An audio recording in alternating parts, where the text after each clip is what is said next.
नमस्कार, good morning, सुप्रभात। आज का दिन मंगलवार का दिन आप सबों के लिए मंगलमय हो।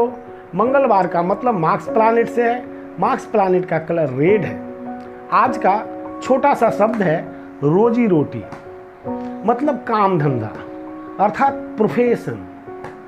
रोजी रोटी, यहाँ रोजी का मतलब है कर्म, कर्तव्य, कार्य, वर्क, जिसके परिणाम स्वरूप आपको रोटी मिलती है और वो रोटी आपके शरीर के लिए ईंधन का कार्य करती है और उसी ईंधन से जो ऊर्जा उत्पन्न होता है वो आपके शरीर निर्माण में लगता है। तो इस तरह से शरीर के लिए रोजी रोटी मुख्य कार्य है। तो हम रोटी के लिए जो रोजी करते हैं, मेरा मतलब है, छोड़िए हटाइए, एक चीज बताइए, क्या आप लोग जानते हैं पर्सनालिटी का मतलब क्या होता है? पर्सनालिटी एक्चुअली में पर्सोना वर्ड से बना है, पर्सोना शब्द से बना है। पर्सोना लैटिन भाषा का शब्द है। पर्सोना का मतलब मुखौटा होता है।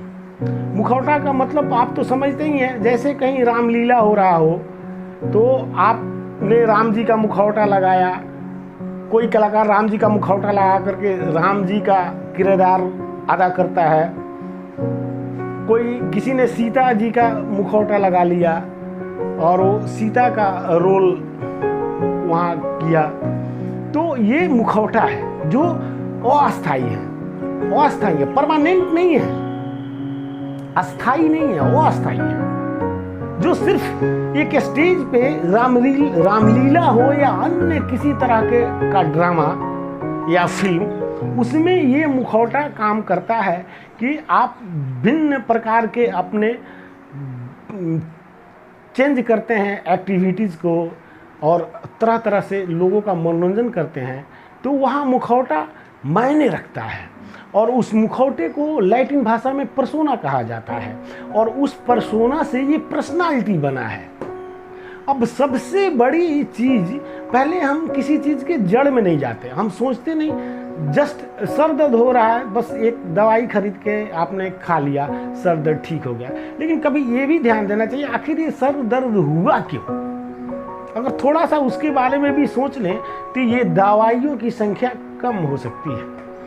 तो मैं इस बात को आपके सामने कहना चाहता हूं कि पर्सनालिटी अस्थाई है, वो जस्ट एक मुखौटा है। और दुर्भाग्य से हम मनुष्य, हम लोग, और खास करके मिडिल क्लास के लोग अथवा जिस भी क्लास के लोग हों, पर्सनालिटी से तो सब पीड़ित हैं, मुखौटे से सब पीड़ित हैं। अब पूछिए कैसे?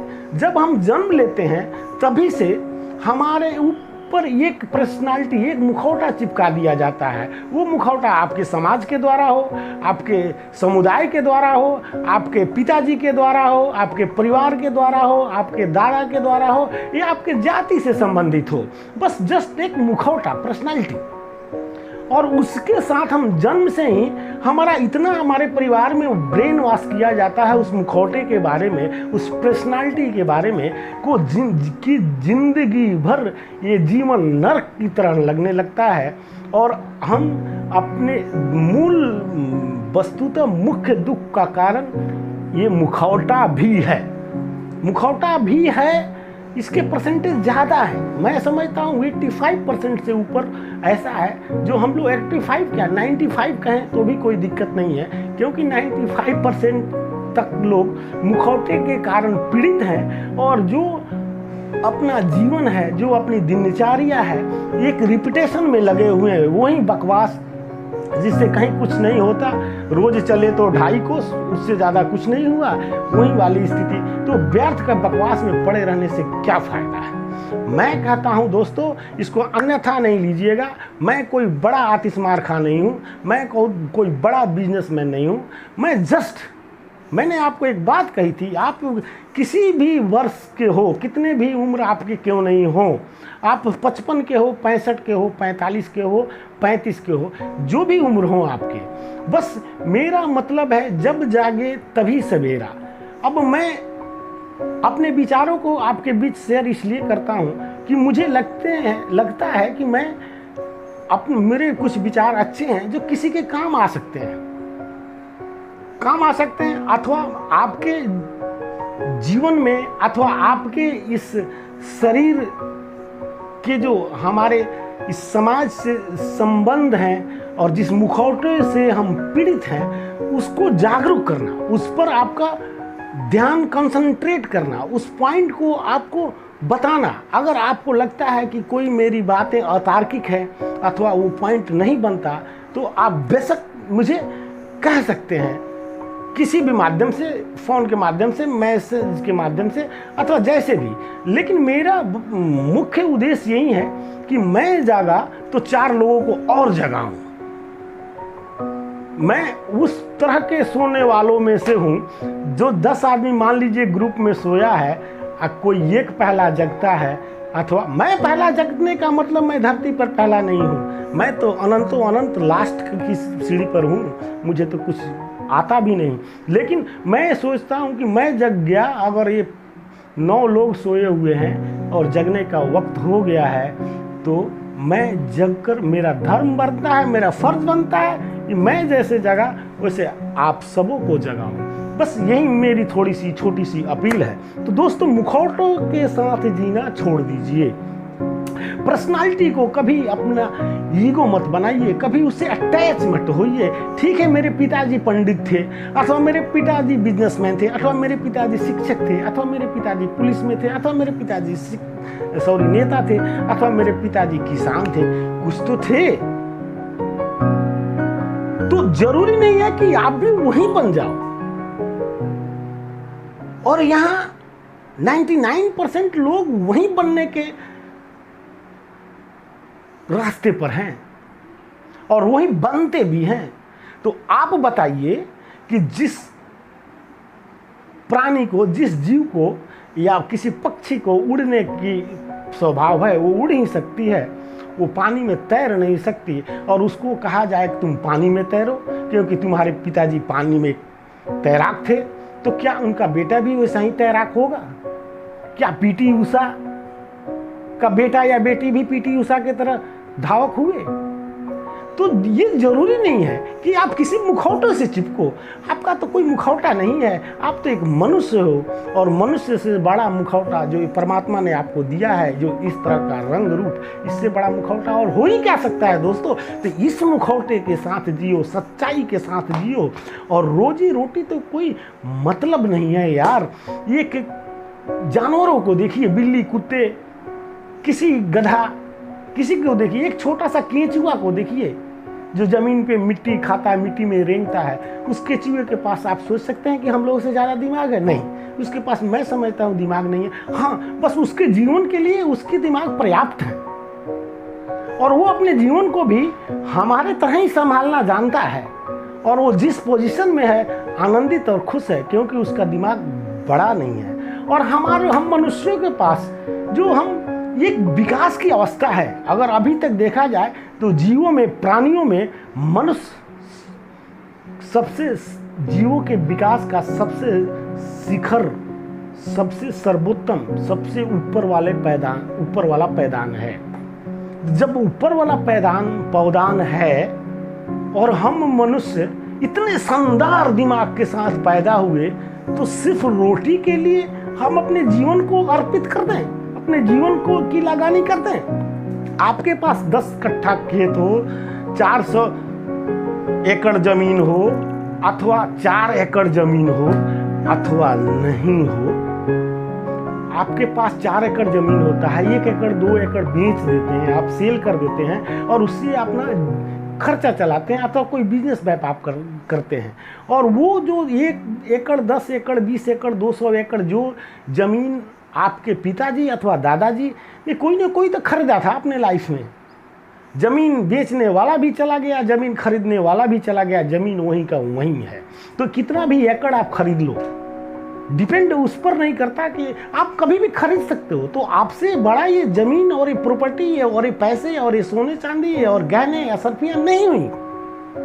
जब आप शब्द इस्तेमाल करते हो कि जीवन अनमोल है और शरीर अनमोल है, जब शरीर अनमोल है तो फिर आप अनमोल है, मतलब इस जो धरती पर जिन चीज़ों को हम बहुत मूल्यवान समझते हैं, कुछ तो मोल है, उनकी तो सीमाएं हैं मूल्य की, और हम अनमोल हैं, इन्फिनिटी की तरफ है। हमारे मूल्यता का, हमारी योग्यता का कोई आकलन ही नहीं है। किसी वस्तु पदार्थ से हमारे मोल नहीं लगाए जा सकते। तो सोचिए कि हमारा शरीर कितना अनमोल है। और जब इतना अनमोल है, आप 10 करोड़ रुपया कहीं लगानी करते हैं, 10,000 करते हैं, 1,000 करते हैं, 10 रुपये करते हैं, वो पैसे आप कहीं से लाते हैं, गहने बेच कर लाएं, ज़मीन बेच कर लाएं, यूँ लाते हैं और आप लगानी करते हैं, और उसको लगानी करते हैं और उसको सक्सेस करने की कोशिश करते हैं, और वहीं आपकी रोजी रोटी हो जाती है, और उसी चक्कर में आपका जीवन समाप्त हो जाता है। आप इस धरती से अलविदा कह देते हैं। फिर आपका बच्चा आता है, उसी दुकान को चलाता है, वहीं भंटा और टमाटर बेचता है। तो क्या ये सही है? क्या विकास ऐसा होना चाहिए? क्या मनुष्य जो हम इतने शानदार दिमाग के साथ पैदा हुए हैं, तो सिर्फ हमारा मकसद सिर्फ खाने की व्यवस्था करना ही है?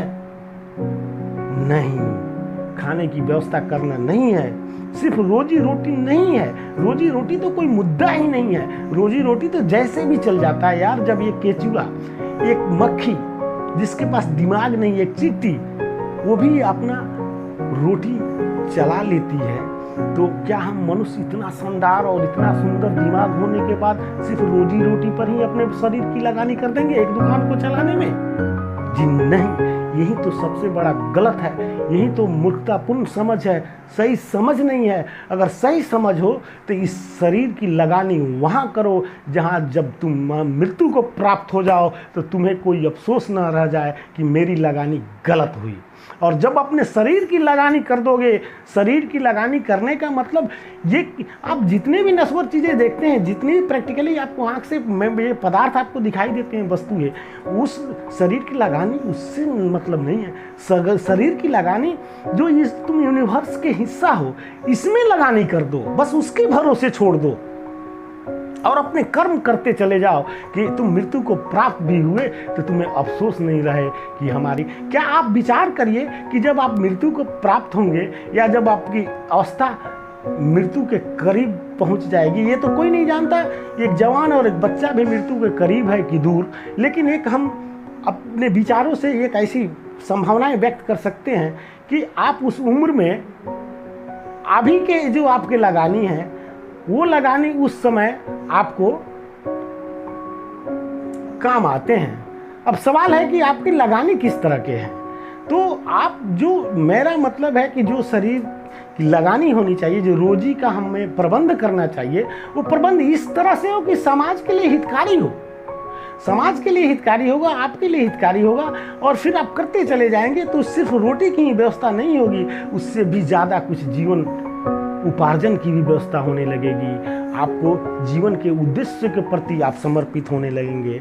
बस इसके लिए सिर्फ एक ही जरिया है, वो है योग, जो मैंने आपको बताया है कि सुबह उठते वक्त आप आंख बंद ही रहता है, सबों को पता रहता है कि अब निंद्रा खुलने वाली है, तो आप कुछ नहीं करें। वहाँ उस समय आपको कोई देखता भी नहीं है, आप लाइटें ऑफ होती हैं, अथवा आप कहीं सोए होते हैं, आपके बीवी बाल बच्चे जो भी हों, कोई देखता भी नहीं है, आप भी नहीं देखते, क्योंकि आपको आंख बंद करना है और बस बिल्ली की तरह, कुत्ते की तरह किसी तरह से अंगड़ाई लेना है, 2-3 मिनट तक ऐसे ऐसे करना है, ऐसे हाथ रख करके, और इस तरह से आप भाव अंदर लाएं कि आपको थोड़ी मुस्कुराहट आ जाए। इस तरह की कोई चुतियापा हरकत करे कि आपको थोड़ी सी मुस्कुराहट आ जाए भीतर ही भीतर, और फिर तलहतियों को रगड़ें और फिर आँखों को ऐसे सेकें, दाहिने की तरफ करवट लें और उठ के बैठ जाएं, और फिर अपने कार्यों में लग जाएं।